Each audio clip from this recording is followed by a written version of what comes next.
Hey everyone, Anthony Fantano here, internet's busiest music nerd. And it's time for another installment of the YUNOREVIEW, where I go over a series of records that I did not get a chance to do a formal review of, so I'm reviewing them gauntlet style, one after the next. And you guys know the segment. You guys have watched it before. Let's just get straight into it. No BS, no further ado. Pretty decent ambient album from Bibio on this one. The textures aren't really evocative, and it's pretty minimal, not a whole lot of density, not a whole lot of harmony.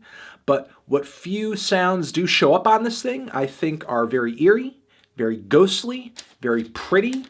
It's nice in the background, as a lot of good ambient music is, but I wouldn't say it really pulled me in. That could have been Bibio's intention, so if you're looking for an ambient record with a little bit of a sad, eerie note to it, give this thing a listen. I'm typically pretty into John Mouse.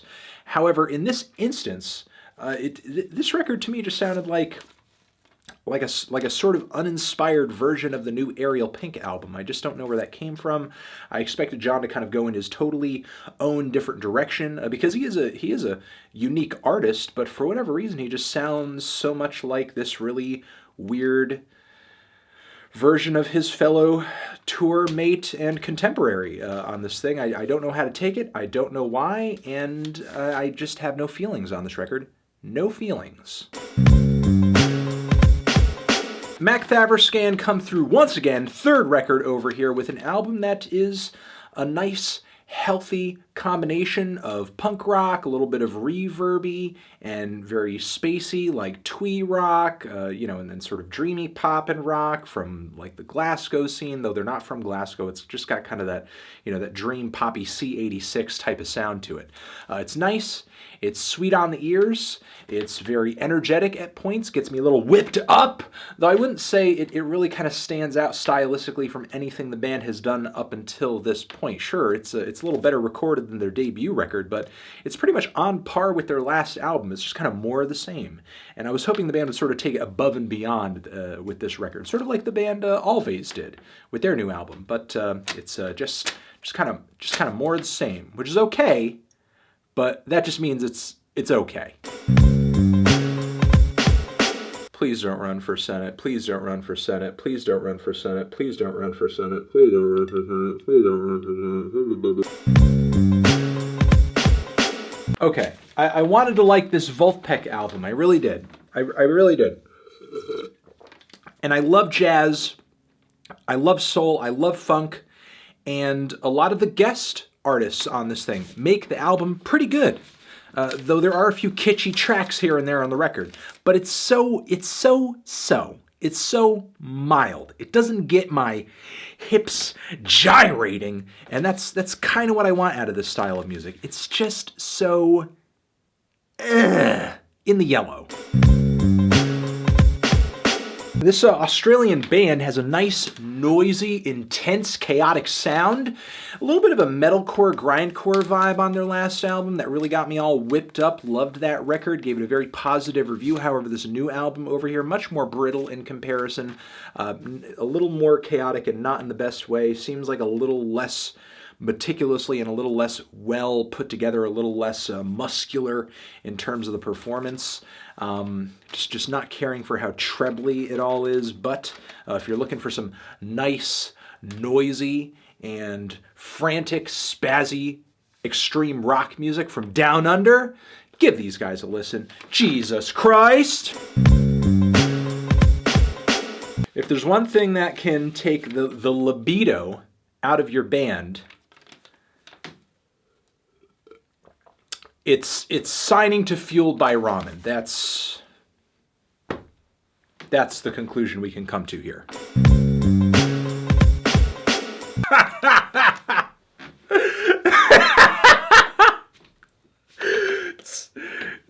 It's 2.5 hours. I'm never listening to this. No.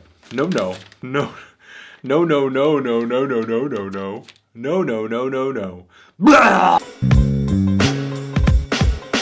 I know I've been kind of hard on Yelawolf's music in the past, but I gotta be honest, I gotta be fair, I gotta be serious here. This is like one of his better projects. Like, it is not the super commercial, super sugary, overproduced record that Radioactive was, nor is it the ham-fisted series of country tunes that his last album was. To me, this seems like trunk music era Yelawolf, but just a little more mature, with some more ballads woven in that are actually pretty well put together. And I wish this was the follow-up to that album. I wish this is the shit he had been coming out with all along this decade. I think his career would have stayed high had this been sort of the focused effort that he dropped early on. It's just a shame I haven't gotten too many requests or a lot of interest on this album from a lot of people watching the show, because it's a pretty good album. It's got some good qualities to it. I'm not saying it's amazing.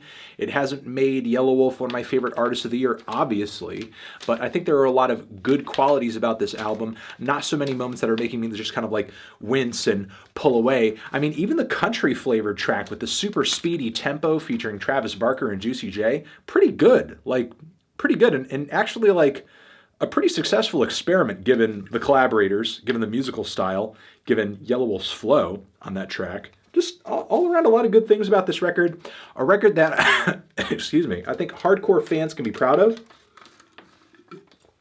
I think Yelawolf can be proud of.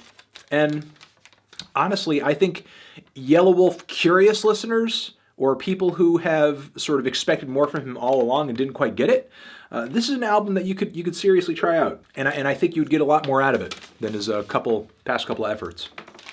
I didn't know he had it in him. Machine Girl dropped a pretty good digital hardcore album on this project over here. It's a little one-dimensional. Some of the lyrics are slightly cringe, and the production is a little too brittle for my ear sometimes, but it is aggressive. It is very complex at times, like the rhythms are insane, and it's got a great energy. Death Grips fans take notice. Old school digital hardcore fans take notice, because this thing it's like a viper. It'll bite ya! I'm not listening to this boring-ass Billy Corgan record. I'm not. David Firth, from freaking Salad Fingers fame, experimental ambient record, Brainfeeder Records. Listen to it! One of my favorite recent noise, industrial, experimental rock projects, Street Sects, out with a new EP. It's out now on Flenser, and this is not quite as aggressive and as abrasive as their End Position album that I loved so much that they dropped. It's a little spacier, a little darker. It's kind of a more reverby and downtrodden and a depressing style of industrial. It's a little roughly recorded, not quite as meticulously crafted as the debut album, but I do kind of like this mood. I do like this direction, and I hope the band explores it more in the future with more hard-hitting tunes and just some better recording quality. That's all. I like it. I recommend it. Try it out. Listen to the band's debut record, please. It's so good. It's a hell and a half. Have you given these albums a listen? Did you love them? Did you hate them? What would you rate them? You're the best. You're the best. What should I review next? Hit the like if you like. Over here next to my head is a playlist where you can check out our other YUNOREVIEW videos. You can click on that or click on the link to subscribe to the channel. I'll see you guys in the next one. Forever.